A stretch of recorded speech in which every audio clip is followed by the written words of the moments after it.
Tu perds du temps non pas parce que tu es paresseux, mais parce que tu continues à t'expliquer à des gens qui n'importent pas. Le silence n'est pas une faiblesse, c'est un pouvoir maîtrisé. Dans un monde accro à la bruit, à l'attention et à la validation constante. Et si je te disais que la façon la plus rapide d'élever ta vie est d'arrêter de parler et de commencer à te concentrer sur toi? Demande-toi, pour qui construis-tu vraiment ta vie? Si tu te sens vidé, bloqué, ou comme si tu devais toujours prouver ta valeur, ce n'est pas un accident, c'est le piège. Et dans cette vidéo, tu vas apprendre pourquoi te concentrer sur l'intérieur et parler moins débloquera plus que n'importe quelle agitation. Mais voici le hic, ce n'est pas facile. Et c'est là que ça devient réel. Le problème n'est pas la motivation, c'est le bruit. Et je te le promets, si tu dois retenir quelque chose de cette vidéo, retiens juste ça. C'est tout ce que tu as besoin de savoir dans la vie. Reste jusqu'à la fin. Il y a une leçon bonus puissante que tu ne voudras pas manquer. Numéro 1. Le pouvoir de l'autofocus. Retourne à ton centre. La paix vient de l'intérieur. Ne la cherche pas à l'extérieur. Ces mots ne sont pas juste de la philosophie. Ce sont des instructions de survie dans un monde bruyant et chaotique. Quand tout semble hors de place, quand la surréflexion noie ta clarté et que les distractions te tirent dans toutes les directions, il y a une réponse que le bouddhisme a toujours offerte. Retourne à ton centre. Imagine que tu es le soleil, constant, rayonnant, puissant. Mais les tempêtes passent, les nuages, le tonnerre, l'obscurité. Ils viennent et repartent. Ce n'est pas toi. Tu as juste oublié cela parce qu'au lieu de briller de l'intérieur, tu regardes la météo. Tu défiles dans le meilleur des autres. Tu rejoues une conversation de la semaine dernière. Tu anticipes le stress de demain. Et lentement, le moment présent glisse entre tes doigts comme du sable. C'est le coup de perdre ton centre. Tu es partout, mais pas ici. Tu es connecté à tout sauf à toi-même. Mais voici le changement. Et si le silence que tu évites était en fait la solution dont tu as besoin? Quand tu te concentres sur toi et restes silencieux, tout commence à se mettre en place. Pas parce que le monde change, mais parce que toi tu changes. Dans la philosophie bouddhiste, la pleine conscience n'est pas juste la méditation. C'est se souvenir de qui tu es quand le monde oublie. C'est tourner le miroir vers l'intérieur. C'est observer ton souffle au lieu de tes soucis. C'est le chemin vers la liberté. Parce que le moment où tu arrêtes d'essayer de contrôler la tempête extérieure et commences à maîtriser celle intérieure, la clarté revient. As-tu remarqué à quel point tu chasses souvent la validation, compares ton timing ou mènes des battles qui n'étaient jamais les tiennes? Chaque fois que tu cherches la paix à l'extérieur, tu échanges ton pouvoir contre l'approbation. Mais chaque fois que tu t'assois immobile, respires profondément et retournes à tes valeurs, tu reprends ta vie. Voici comment commencer. Étape 1. Fais taire le bruit, pas en fuyant, mais en créant le calme intérieur. Étape 2. Observe tes pensées sans jugement. Laisse-les monter et descendre comme des vagues. Étape 3. Concentre-toi sur ce que tu peux contrôler. Ton énergie, ta discipline, ta réponse. Étape 4. Répète. Ce n'est pas une solution unique, c'est un retour quotidien à ton centre. Il y avait une fois un moine qui restait assis en silence pendant que le village se disputait autour de lui. Quand on lui a demandé pourquoi il ne rejoignait pas le chaos, il a répondu « Si quelqu'un t'offre un cadeau et que tu ne l'acceptes pas, à qui appartient-il ? C'est le pouvoir de rester silencieux, non par faiblesse, mais par sagesse. Donc demande-toi aujourd'hui, où va ton énergie? Nourris-tu tes peurs ou ton avenir? Vis-tu pour l'approbation ou l'alignement? La vérité est simple. Plus tu te concentres sur toi, non par ego, mais par conscience, plus ta vie s'aligne. Tu arrêtes de réagir, tu commences à choisir. Tu arrêtes de chasser, tu commences à créer. Le bruit sera toujours là, mais tu n'as pas à y être. Tu es le soleil. La tempête est temporaire. Retourne à ton souffle. Retourne à tes valeurs. Retourne à toi. Parce que quand tu le fais, tout le reste commence à se mettre en place. Le silence n'est pas l'absence de force, c'est la présence de pouvoir. 2. Le silence comme force. Parle moins, aligne-toi plus. Le silence n'est pas vide, il est plein de réponses. Dans un monde qui récompense le bruit, les mises à jour constantes et les réactions rapides, Le silence est devenu un art perdu. Mais dans le bouddhisme, le silence n'est pas l'absence. C'est l'alignement. C'est le pouvoir enveloppé de calme.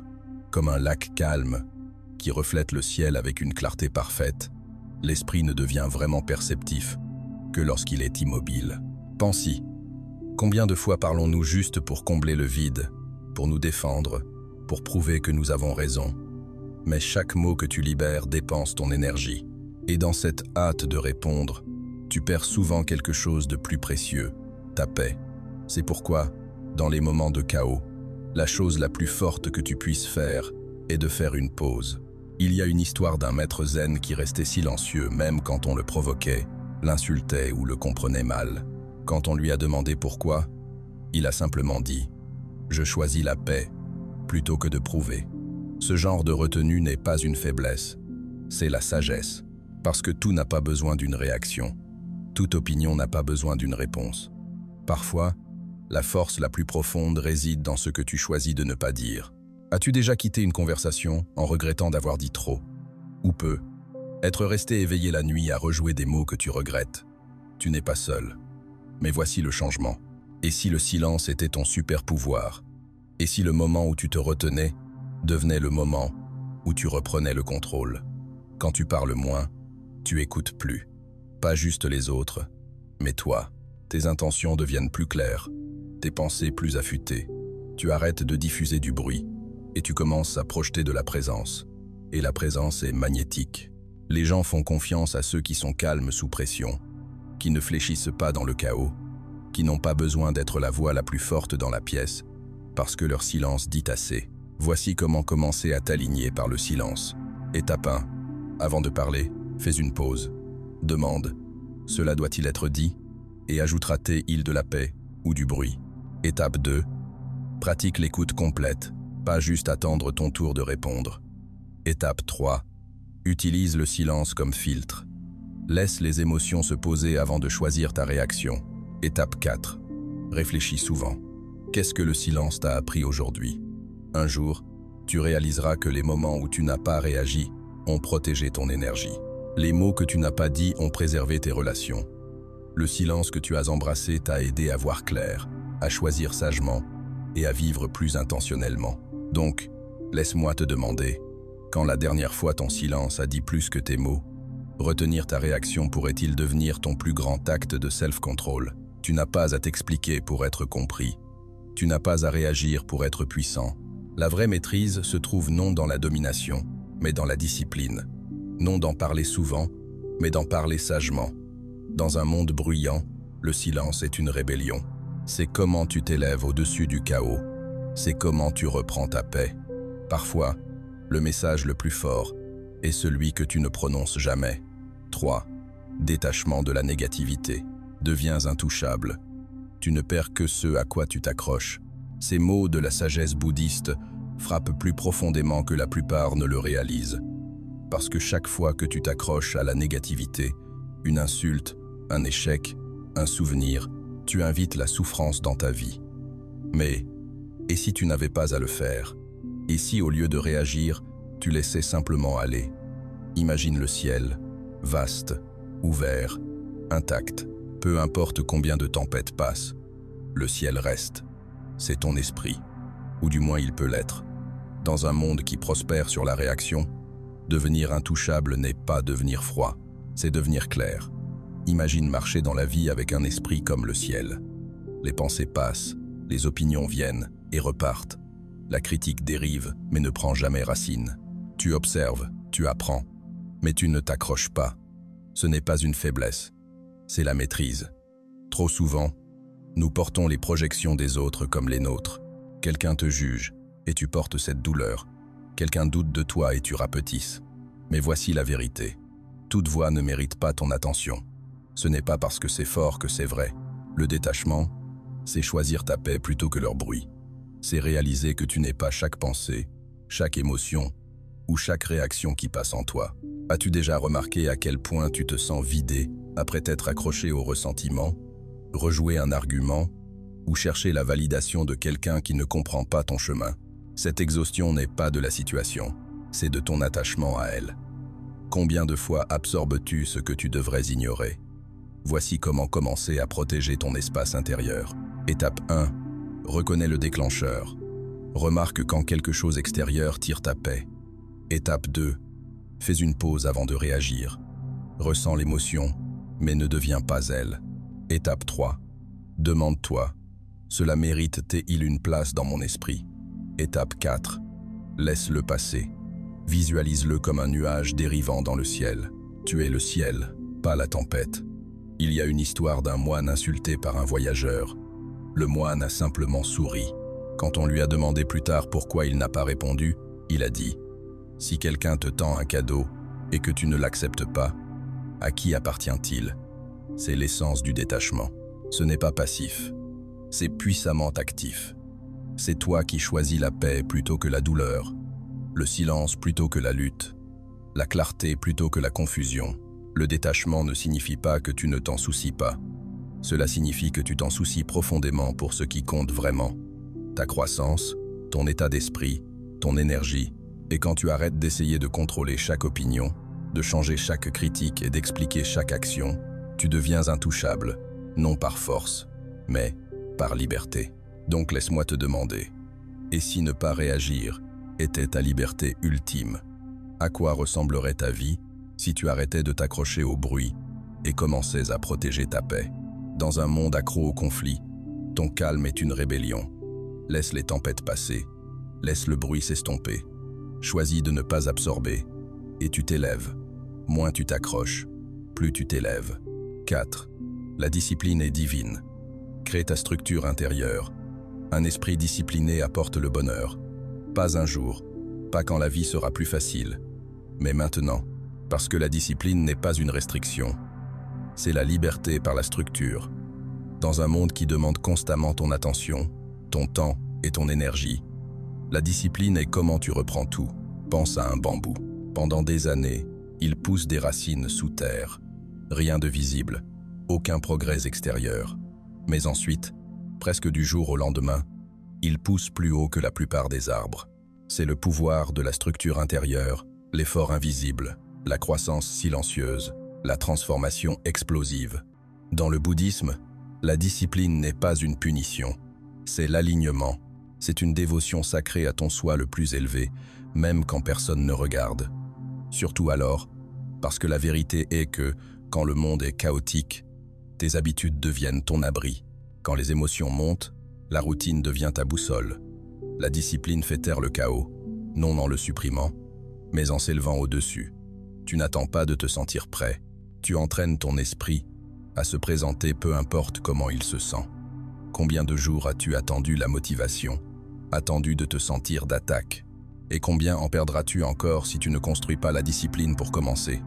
La discipline est ce que tu fais quand il pleut, quand tu es fatigué, quand la voix dans ta tête dit « pas aujourd'hui », parce que cette voix n'est pas ta vérité, c'est ton test. Et chaque fois que tu passes au travers, ton esprit devient plus fort. Que fait ton esprit quand personne ne regarde? C'est la vraie question.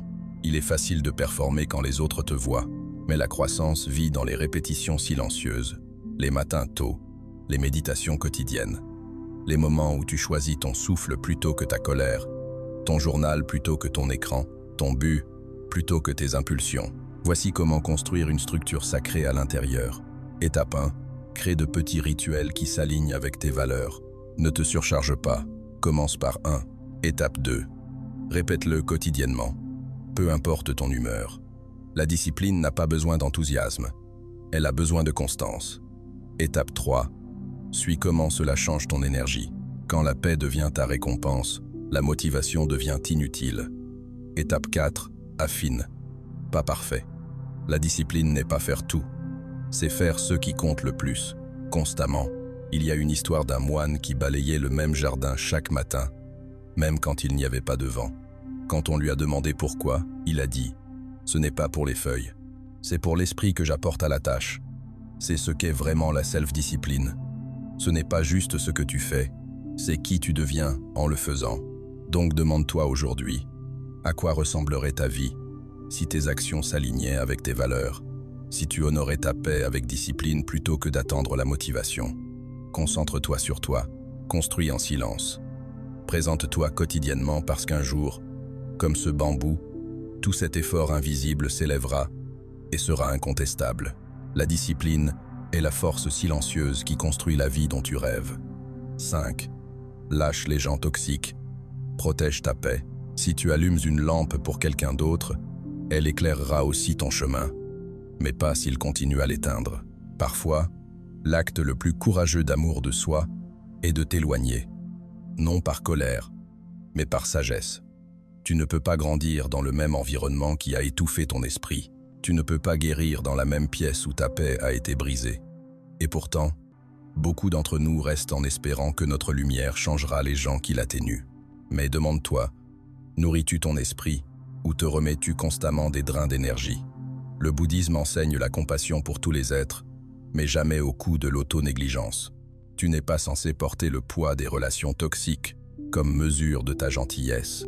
La vraie compassion signifie aussi protéger ta paix. L'énergie est contagieuse. Plus tu t'entoures de chaos, de commérage et de négativité, plus tu l'absorbes. Et bientôt, il devient difficile de dire où finit leur bruit et où commence ta vérité. Il y a une histoire d'un moine qui bénissait chaque personne qu'il croisait. Un jour, un voyageur plein d'amertume l'a moqué. Le moine a souri et est resté silencieux. Quand on lui a demandé pourquoi, il a répondu « Quand quelqu'un t'offre du poison, tu n'as pas à le boire. C'est la sagesse que nous oublions. Lâcher quelqu'un ne signifie pas que tu le hais. Cela signifie que tu as décidé d'arrêter de te faire du mal. » Les gens toxiques portent souvent des visages familiers, amis, famille, même partenaires. Mais la familiarité n'égale pas la sécurité. Tu peux aimer quelqu'un profondément et réaliser quand même qu'il n'est pas destiné à marcher sur ton chemin. Certaines connexions sont des leçons, pas des compagnons à vie. Plus tu t'accroches, plus tu saignes. Mais quand tu lâches la corde, tu arrêtes la douleur. Et dans cet espace, la guérison commence. Voici comment commencer à protéger ton énergie. Étape 1. Observe comment tu te sens. Après avoir été avec quelqu'un, te sens-tu plus léger ou vidé? Étape 2. Pose des limites silencieuses. Tu n'as pas à expliquer la paix. La distance est une décision, pas un débat. Étape 3. Entoure-toi de calme. Laisse le silence devenir ton sanctuaire, pas le drame ta distraction. Étape 4. Lâche avec compassion. Bénis son chemin mais continue le tien. Ce chemin n'est pas l'isolement, c'est l'alignement. Quand tu protèges ta paix, tu fais de la place pour des gens et des environnements qui nourrissent ta croissance. Des gens qui respectent ton silence, soutiennent ta discipline, inspirent ta transformation. Ce sont les âmes qui correspondent à ta guérison, pas qui la combattent. Donc je te demande, qui serais-tu sans le bruit autour de toi, sans les voix qui questionnent ta valeur, distraient ton esprit et alourdissent ton esprit? Tu serais libre, tu serais concentré, tu serais entier. Il n'y a rien de mal à te choisir. En fait, cela pourrait être la décision la plus sacrée que tu prennes jamais. Tout le monde ne peut pas aller où tu vas, et c'est correct. Lâcher n'est pas une perte. C'est faire de la place pour la paix que tu étais toujours destiné à ressentir. 6. Maîtrise les petites habitudes, façonne ta réalité. Ce que tu fais aujourd'hui est ce que tu deviens demain. Pas dans les moments forts, mais dans les silencieux. Pas quand les autres regardent, mais quand c'est juste toi seul avec tes choix. Nous avons tendance à croire que la transformation arrive en un grand breakthrough. Mais la vraie croissance vient en murmure, dans l'engagement silencieux à de petites actions qui semblent invisibles au début, mais deviennent tout à la fin. De petites gouttes remplissent un vaste océan. Un souffle, un choix, une promesse à la fois. Le bouddhisme enseigne que chaque moment est à la fois la graine et le sol de qui tu deviens. La vie que tu veux n'est pas là-bas, dans un futur distant. Elle est conçue par les habitudes que tu vis maintenant. Quelle pensée tu nourris, quelle énergie tu protèges, quel rituel tu gardes quand personne n'est là. C'est ainsi que ta réalité est construite de l'intérieur vers l'extérieur. La paix n'est pas quelque chose que tu attends de ressentir. C'est quelque chose que tu construis quotidiennement avec intention. Par des habitudes si petites qu'elles peuvent sembler insignifiantes, mais faites constamment, elles recablent ton identité. Un souffle matinal au lieu d'un défilement matinal. Une tasse de thé en silence au lieu de se précipiter dans le stress. Une méditation de 5 minutes au lieu de se noyer dans la surréflexion. Ce ne sont pas des règles, ce sont des rituels, des ancres qui te ramènent à ton centre, des pratiques qui protègent ton esprit du chaos du monde. Pense à tes habitudes quotidiennes comme une architecture spirituelle. Chaque acte de pleine conscience est une brique. Chaque choix de pause est une poutre. Chaque moment de silence est une fenêtre sur la clarté. Quand tu continues à te présenter pour toi, même quand c'est ennuyeux, même quand c'est dur, tu construis un temple intérieur, un endroit qu'aucune négativité ne peut toucher. Donc demande-toi, quelle habitude conçoit silencieusement ton avenir en ce moment? Renforce-t-elle ta paix ou nourrit-elle tes distractions? Honores-tu ton futur soi ou évites-tu le travail qui te libérerait? Commence petit. Étape 1. Choisis une habitude qui te reconnecte à ton soi supérieur. Étape 2. Lie-la à quelque chose que tu fais déjà quotidiennement. Empile-la. Étape 3. Protège cette pratique. Laisse rien interférer, ni émotion, ni excuse. Étape 4. Remarque comment tu te sens après. Laisse l'habitude devenir ton enseignant. La beauté des petites habitudes est qu'elles construisent le self-respect. Chaque fois que tu tiens une promesse à toi-même, tu dis à ton esprit « Je suis quelqu'un qui suit » et cette croyance devient ton identité. Cette identité façonne tes décisions. Ces décisions façonnent ta vie. Il y a un vieux dicton. D'abord, nous faisons nos habitudes. Ensuite, nos habitudes nous font. Donc, construis soigneusement. Construis silencieusement. Construis avec amour. Parce que la vie que tu désires n'est pas trouvée dans de grands changements. Elle est cachée dans les petits moments sacrés que tu répètes quand personne n'applaudit. Le grand changement n'est pas fait par la force.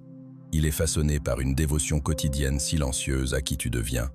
Sept, pleine conscience dans le chaos. Réponds. Ne réagis pas. N'apprends pas à réagir.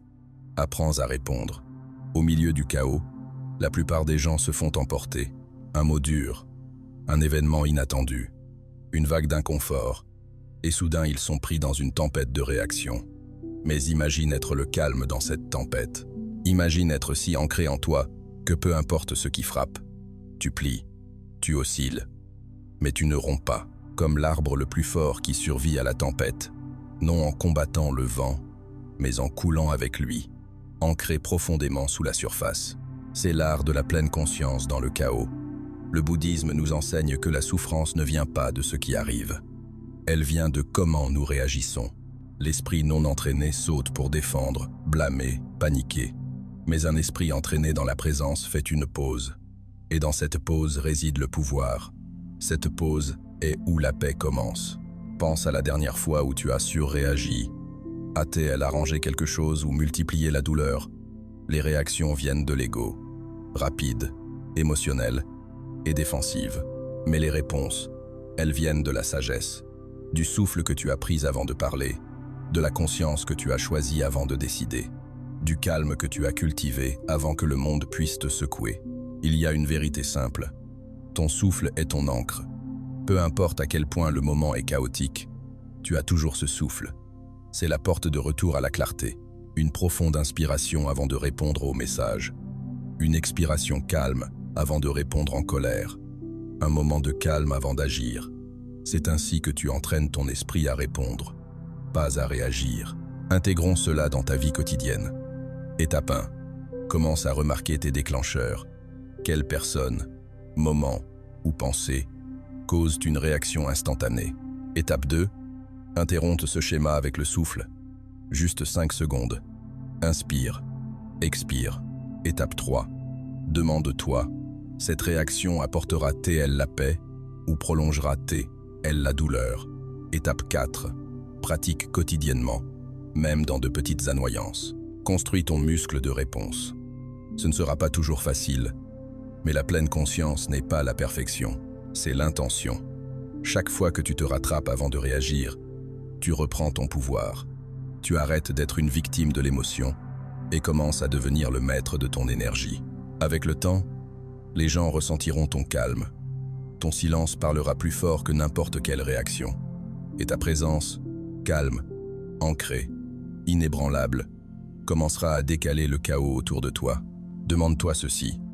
Tes réactions t'aident-elles à évoluer ou te enchaînent-elles à ton passé? peux-tu être immobile même quand le monde est bruyant? Ce n'est pas juste le contrôle émotionnel, c'est la maturité spirituelle. C'est choisir la paix plutôt que de prouver un point, la présence plutôt que l'orgueil, la sagesse plutôt que l'impulsion. Et chaque fois que tu choisis de répondre plutôt que de réagir, tu ne protèges pas juste ta paix, tu pratiques la liberté. La vraie force est silencieuse. Elle répond avec sagesse, pas avec bruit. Maîtrise la pause et tu maîtrises toi. 8. Auto-enquête.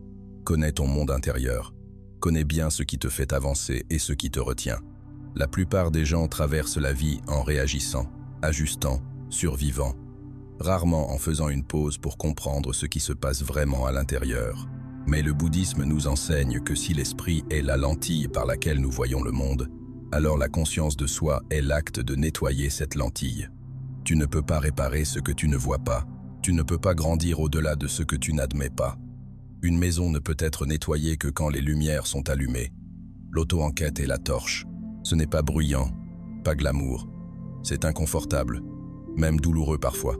Mais c'est la forme la plus élevée de courage de regarder à l'intérieur, de te demander « Qui suis-je » quand personne ne regarde? Pourquoi réagis-je comme je le fais? De quoi fuis-je dans mon silence? Ces questions ne te donnent pas de réponse instantanée, mais elles ouvrent une porte. Et une fois que tu l'as franchie, tu ne peux jamais revenir dormir. Tu penses peu, être te connaître, mais les habitudes, les déclencheurs et les schémas émotionnels se cachent souvent en pleine vue. Chaque fois que tu deviens défensif, chaque fois que tu procrastines, chaque fois que tu défiles pendant des heures ou restes silencieux quand tu devrais parler, ce sont des signaux, pas des défauts, mais des miroirs. L'auto-enquête consiste à suivre ces signaux et à demander « Qu'est-ce que cela essaie de m'enseigner ?» Parce que chaque réaction révèle un endroit non guéri, chaque peur pointe vers quelque chose de sacré en dessous, et chaque évitement est une carte de retour à ta vérité. Ce n'est pas un événement unique. La conscience de soi est une pratique quotidienne. C'est s'asseoir dans le calme non pour échapper, mais pour observer.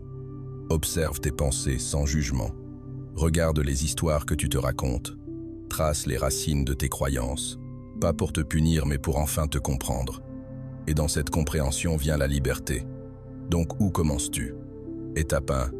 Commence à journaliser ce qui te déclenche. Écris le brut. Ne filtre pas. Étape 2. Chaque fois que tu surréagis, fais une pause et demande « Quelle peur est en dessous ?» Étape 3. Pratique de t'asseoir avec tes émotions au lieu de les fuir. Étape 4. Remplace le jugement par la curiosité. Tu n'es pas brisé, tu te déploies.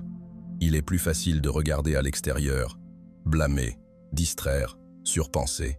Mais rien ne change tant que tu ne tournes pas à l'intérieur. Tant que tu ne deviens pas assez courageux pour t'asseoir dans ton propre silence et écouter. C'est là que vit ton pouvoir, pas en changeant le monde, mais en maîtrisant le monde en toi. Demande-toi, quelle vérité évites-tu en toi? Que se passerait-il si au lieu de fuir, tu restais simplement, restais présent, restais curieux, restais honnête? C'est alors que la clarté vient, pas comme une épiphanie forte, mais comme un murmure dans le silence. Tu n'es pas perdu, tu es juste peu familier avec les profondeurs en toi. Et quand tu les explores enfin, tu ne trouves pas juste des réponses, tu te trouves. Ta paix commence le moment où tu arrêtes de fuir toi-même et commences à écouter le silence en toi. 9. Détachement digital. Déconnecte-toi pour te reconnecter. L'esprit est un merveilleux serviteur mais un terrible maître. Dans le monde d'aujourd'hui, le vrai bruit n'est pas dehors, il est dans ta poche. Il vibre, sonne, défile sans fin. Et sans t'en rendre compte, tu deviens un passager dans ton propre esprit, détourné par le rythme de la vie des autres. Mais la sagesse bouddhiste nous rappelle que tu ne peux pas entendre ton âme si le volume du monde est toujours au maximum. Et ce n'est pas juste poétique, c'est la survie. Parce qu'un esprit distrait ne peut pas être paisible.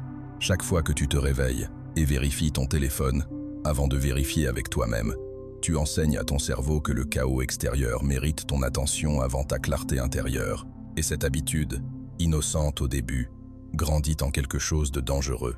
Une vie menée par la réaction, pas la réflexion. Tu commences à penser plus vite, mais à comprendre moins. On te nourrit plus de contenu. mais tu te sens plus vide. Ce n'est pas de la connexion, c'est de la fragmentation. C'est du clutter mental déguisé en stimulation. Et si tu t'éloignais simplement, te déconnectais, pas pour toujours, mais assez longtemps pour t'entendre à nouveau, assez longtemps pour que l'ennui revienne, pas comme un défaut, mais comme une invitation. Parce que l'ennui est le début de l'autoréflexion. C'est là que vit la clarté, pas dans le défilement, mais dans le silence. Pas en consommant du contenu, mais en conservant la conscience. Essaye cela. Programme la solitude, comme tu programmes des réunions. Rends-la sacrée. Pas d'écran, pas de bruit, juste toi et tes pensées. Au début, cela peut sembler inconfortable, comme si quelque chose manquait. Mais ce qui se passe vraiment, c'est que tu te souviens de qui tu es sans tout le bruit. Tu détoxes de l'addiction à la distraction. Demande-toi, ton temps d'écran nourrit-il ton esprit ou le fragmente tes îles? Utilises-tu Internet ou est-ce lui qui t'utilise? Le but n'est pas d'abandonner le monde digital, mais de maîtriser ta relation avec lui. Choisir quand t'engager plutôt que d'être consumé par lui. Le détachement digital n'est pas devenir moine, c'est devenir le maître de ta propre attention. C'est ramener ton énergie à des choses qui nourrissent ta vie intérieure. Le calme, le souffle, la vraie présence. Pose des limites, temps matinal, hors ligne, repas, téléphone baissé. Le silence n'est pas un inconvénient. C'est l'espace où la guérison se produit. C'est où tu te reconnectes à ton intuition, où les pensées éparpillées se posent enfin, et où tu commences à te sentir centré à nouveau. Et voici la vérité. Quand tu te débranches du bruit, tu te rebranches à ton pouvoir. Tu te souviens que ta valeur ne dépend pas des notifications, que ta paix n'a pas besoin d'un public, et que ton esprit, quand discipliné, devient ton plus grand allié. Demande-toi, à quoi ressemblerait ta journée si tu n'étais pas constamment branché? Quel genre de clarté, créativité et calme pourrais-tu accéder si ton attention n'était pas constamment détournée? Parfois, la chose la plus puissante que tu puisses faire est de te déconnecter du monde et de te reconnecter à toi. 10. Lâche le résultat. Concentre-toi sur l'effort. Il arrive un moment dans chaque voyage où tu dois décider. Continueras-tu à marcher, même si la destination est incertaine? Tant de gens souffrent non à cause de l'échec, mais parce qu'ils ne peuvent pas contrôler le résultat. Mais la sagesse du bouddhisme murmure une autre voix. Fais ton devoir, mais ne te préoccupe pas des résultats. Cela semble simple. Pourtant, c'est l'un des enseignements les plus puissants de la paix intérieure. Pense au fermier. Il plante la graine, arrose le sol, la protège du mal. Mais après cela, il attend. Il ne tire pas sur les racines pour vérifier le progrès. Il ne panique pas si la pluie est en retard. Il fait confiance au travail invisible. Il se rend, s'accrocher au résultat, et comme retenir son souffle en attendant des applaudissements. Cela crée de la tension, de l'anxiété et de la peur. Tu commences à mesurer ta valeur par des métriques externes, likes, récompenses, validation, timing. Mais si ton travail n'était pas de prédire la récolte, mais de devenir excellent à planter, imagine à quel point tu te sentirais plus léger si tu te concentrais seulement sur l'effort que tu donnes, pas sur le résultat que tu crains. Parce que la paix ne vit pas dans les résultats, elle vit dans la présence, en sachant que tu t'es présenté pleinement, à se faire de ton mieux et à se relâcher le reste. Ce n'est pas la passivité, c'est le pouvoir. C'est un changement de contrôle à contribution. Quand tu te concentres sur le processus, tu maîtrises la seule chose que tu possèdes vraiment, ton action. L'attachement au résultat te tire hors du moment. Il vole ton énergie et ta créativité. Mais quand tu te détaches, quelque chose de beau se produit. Tu bouges avec grâce plutôt que force. Tu arrêtes de te précipiter. Tu commences à couler. Demande-toi honnêtement, travailles-tu avec présence ou avec attachement? Ton esprit est-il obsédé par « et si » ou ancré dans « maintenant » Tant procrastinent non parce qu'ils sont paresseux, mais parce qu'ils craignent le résultat. Mais l'effort avec présence est une forme de reddition. Cela dit, je fais confiance que si je me verse dans ce moment, la vie me rencontrera où je suis. Continue à te présenter même quand les résultats sont lents. Continue à écrire, créer, guérir, apprendre, même si personne n'applaudit. La confiance se construit dans le silence. La croissance se produit dans le calme. La vie s'aligne souvent après que tu as lâché, pas avant. Le moment où tu arrêtes de forcer les choses à arriver est le moment où l'espace s'ouvre pour de meilleurs résultats, des bénédictions invisibles et une paix qui ne dépend pas des circonstances. Donc, à quoi ressemblerait ta vie si tu faisais plus confiance au processus qu'au prix, si tu arrêtais d'attendre la permission pour te sentir fier et donnais juste ton meilleur, peu importe. C'est la liberté, c'est la présence, c'est le chemin du guerrier paisible, silencieux, concentré, détaché. Quand tu te concentres sur l'effort et relâches le résultat, tu ne traverses pas juste la vie, tu t'élèves à travers elle. 11. La solitude comme super-pouvoir. Choisis la solitude sacrée. La plupart des gens craignent d'être seuls. Pas parce que la solitude est douloureuse, mais parce qu'elle révèle tout ce que la distraction cache. Dans un monde bruyant, obsédé par la connexion, le silence semble vide. Mais la vérité est que le silence n'est pas vide. Il est plein de réponses. La solitude n'est pas une punition, c'est un portail. Dans le silence, tu entends les murmures de ton âme. Quand tu choisis la solitude sacrée, tu entres dans ton propre énergie, non perturbée, non filtrée et non masquée. Et cet espace, pur, calme et honnête, est où la vraie transformation commence. Pense à une graine. Avant de fleurir au-dessus de la surface, elle passe du temps dans le noir, seule, s'enracinant. Si elle était dérangée trop tôt, elle ne survivrait jamais à la tempête. Tu n'es pas différent. La force que tu admires chez les autres a été construite en saison d'isolement. Ces longs moments silencieux où personne ne regardait, mais tout changeait. La solitude est où tes racines poussent profondément. Le temps seul révèle ce que le bruit dissimule. Il te montre tes déclencheurs, tes schémas de pensée, tes désirs les plus profonds. Tu commences à poser des questions puissantes. Que poursuis-je? Quelle voix essaie-je d'impressionner? Que veux-je vraiment sous la pression au-delà du bruit? Ce genre de réflexion ne se produit pas quand tu es distrait. Cela se produit quand tu t'assois avec toi, non pour juger, non pour réparer, mais simplement pour écouter. Tant ont peur d'être seuls parce qu'ils confondent le calme avec la stagnation. Mais la solitude n'est pas l'oisiveté. C'est la restauration de soi. C'est où ton esprit trouve la clarté. Tes émotions s'adoucissent et ta direction devient claire. Quand tu embrasses le temps seul, tu arrêtes de chercher dehors des réponses et commences à faire confiance à ta propre boussole intérieure. Demande-toi, fuis-tu ta propre compagnie ou l'embrasses-tu? Remplis-tu tes journées de bruit pour éviter d'entendre tes propres pensées? Ou permets-tu au silence de t'enseigner? Parce que la personne qui peut s'asseoir seule dans le calme et se sentir pleine est la personne que personne ne peut contrôler. Plus tu te connais profondément, moins le monde peut te secouer. Dans la solitude, ton énergie arrête de fuir.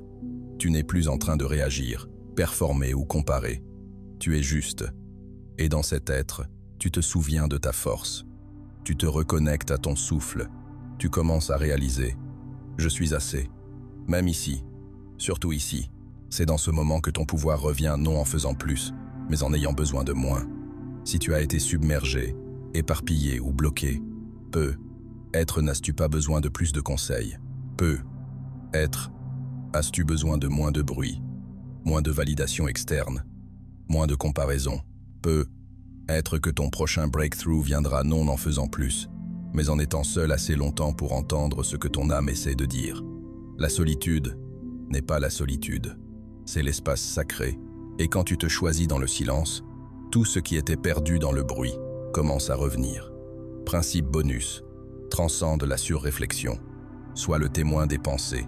La surréflexion est comme essayer de résoudre un puzzle qui n'était jamais censé être résolu. Ton esprit boucle, rejoue, analyse et prédit. Tu te dis que tu es juste prudent ou minutieux. Mais en dessous de tout est la peur. La peur de perdre le contrôle, de ne pas être assez, que quelque chose aille mal. Mais voici la vérité. Tu n'es pas tes pensées. Tu es la conscience derrière elles. Tout comme une rivière ne devient pas les feuilles qui flottent à sa surface. Tu n'as pas à devenir chaque pensée qui traverse ton esprit. Tu peux choisir de simplement observer. Et dans cet espace d'observation, la surréflexion commence à perdre sa prise. Imagine cela. Tes pensées sont des feuilles dérivant sur un ruisseau. Certaines sont lourdes de peur, d'autres tachées de regret, et quelques-unes brillantes d'excitation. Mais aucune n'est toi. Le ruisseau coule et tu regardes. Tu ne plonges pas, tu n'attrapes pas les feuilles. Tu t'assois juste sur la berge.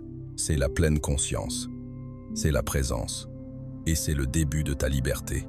La surréflexion crée des problèmes imaginaires. Tu répètes des arguments qui n'arrivent jamais, rejoues des moments que tu ne peux pas changer et construis des futurs entiers basés sur des suppositions. Mais as-tu déjà remarqué que la paix que tu cherches ne vient jamais de résoudre chaque scénario? Elle vient quand tu lâches enfin. L'esprit veut la certitude, mais la vie offre la présence. Quand tu choisis de témoigner de tes pensées plutôt que de les croire, tu reviens à ce qui est réel. Ce souffle, ce moment, ce choix. Pense à combien d'énergie tu as dépensé à t'inquiéter de choses qui n'arrivèrent jamais. Toutes ces nuits où tu ne pouvais pas dormir. Toutes ces conversations que tu rejouais. Toute cette culpabilité pour des choses qui n'étaient jamais pleinement sous ton contrôle. Maintenant demande-toi, que se passerait-il si tu arrêtais de suivre chaque pensée? Qu'est-ce qui s'ouvrirait dans ta vie si tu apprenais à être le témoin, pas le réacteur? C'est là que le bouddhisme nous guide doucement vers la conscience, pas l'attachement, vers le calme sous le bruit. Le moment où tu réalises que tes pensées ne sont pas des faits, ta vie commence à changer. Tu ne paniques plus à chaque peur passagère. Tu ne spirales plus chaque fois que l'incertitude surgit. Au lieu de cela, tu observes, tu respires, tu t'ancres dans la présence, et soudain tu commences à vivre la vie, pas juste à la survivre. Laisse cela être ta nouvelle pratique. Quand les pensées viennent, et elles viendront toujours, assieds-toi avec elles, mais ne leur sers pas le thé. Reconnais-les comme des nuages dans le ciel. Laisse-les passer. Reviens au souffle. Reviens à maintenant. Avec le temps, tu verras que la paix ne signifie pas n'avoir aucune pensée. Cela signifie ne pas laisser tes pensées t'avoir. Quand tu arrêtes de chasser les pensées et commences à les témoigner, tout change. Parce que la paix n'a jamais été trouvée en pensant plus, mais en étant ici, maintenant. Résumé rapide des principes. Le pouvoir de l'autofocus. La vraie paix commence quand tu arrêtes de sous-traiter ton attention. Quand tu te concentres inward, tu gagnes clarté, énergie et direction. Tu deviens moins réactif au monde et plus connecté à ton but. L'autofocus est la racine de la transformation personnelle. Le silence comme force. Parler moins crée de l'espace pour la sagesse et la présence. Le silence n'est pas une faiblesse. C'est le contrôle, la clarté et l'alignement. Il t'aide à écouter plus profondément, répondre sagement et garder ton énergie des drames ou bruits inutiles. Détachement de la négativité. La négativité perd son pouvoir quand tu choisis de ne pas t'engager avec elle. Lâche l'envie de réagir, argumenter ou défendre. Ta force réside dans ta capacité à rester unaffected par le chaos, la critique ou le bruit émotionnel autour de toi. La discipline est divine. La discipline est la fondation silencieuse de la paix et du succès. En t'engageant à des habitudes quotidiennes et en te présentant constamment, tu entraînes ton esprit à surmonter les excuses. La discipline aligne tes actions avec tes intentions les plus élevées, lâche les gens toxiques. Protéger ta paix signifie parfois t'éloigner. Les gens qui te vident, manipulent ton énergie ou créent du chaos doivent être relâchés. Lâcher est un acte de self-respect et de force spirituelle. Maîtrise les petites habitudes. Le changement ne vient pas d'un grand saut, mais d'améliorations quotidiennes petites. Des actions constantes minuscules façonnent ton état d'esprit et ta vie avec le temps. Construis des habitudes qui servent ta croissance et ta stabilité. Pleine conscience dans le chaos. La pleine conscience est la capacité de faire une pause, respirer et choisir ta réponse. Quand tu observes au lieu de réagir, tu te libères de l'ego et du comportement inconscient. C'est l'art de maintenir le calme intérieur dans les tempêtes extérieures. Auto-enquête. Plus tu te comprends, moins le monde peut te manipuler. La conscience de soi est la pierre angulaire de la croissance. Investigate tes déclencheurs, croyances et schémas pour débloquer la guérison et la clarté. Détachement digital. Le monde digital prospère sur la distraction. Déconnecte-toi souvent pour te reconnecter à ton calme intérieur. La vraie connexion commence quand tu arrêtes de laisser les écrans contrôler ton attention et reprends ton espace mental. Lâche le résultat. Rends le besoin de tout contrôler. Concentre-toi sur l'effort, pas le résultat. Quand tu relâches l'attachement au résultat, tu réduis l'anxiété et permets à la vie de se déployer avec grâce et but. La solitude comme super pouvoir. La solitude est l'espace sacré pour la réflexion, la croissance et la guérison. Ce n'est pas la solitude, c'est te choisir. Le temps seul t'aide à te réaligner avec ta vérité et à construire la résilience intérieure. Transcende la surréflexion. Tu n'es pas tes pensées, tu es la conscience derrière elles. La surréflexion crée de la douleur imaginaire. Apprends à témoigner de tes pensées sans t'y attacher, et tu trouveras une clarté plus profonde et plus calme.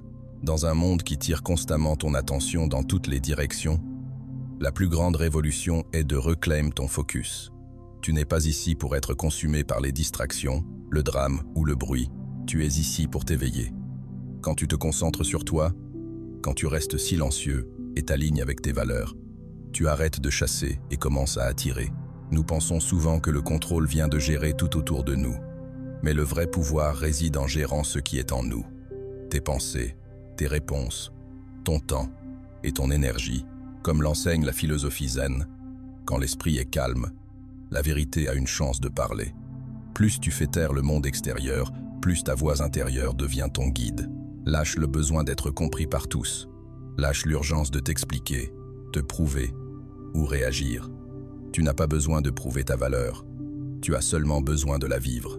La transformation la plus puissante se produit dans la solitude, dans le silence et dans la discipline sacrée de soi.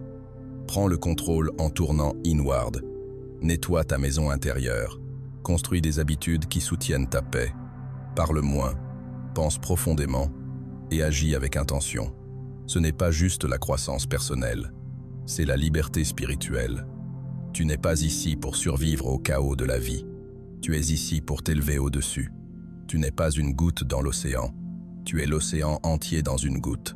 Si ces mots ont remué quelque chose en toi, ne garde pas cette sagesse pour toi. Aime et partage cette vidéo. Laisse-nous savoir tes pensées dans les commentaires et abonne-toi à Paroles de Bouddha pour plus d'insights bouddhistes inspirants sur vivre une vie paisible et puissante.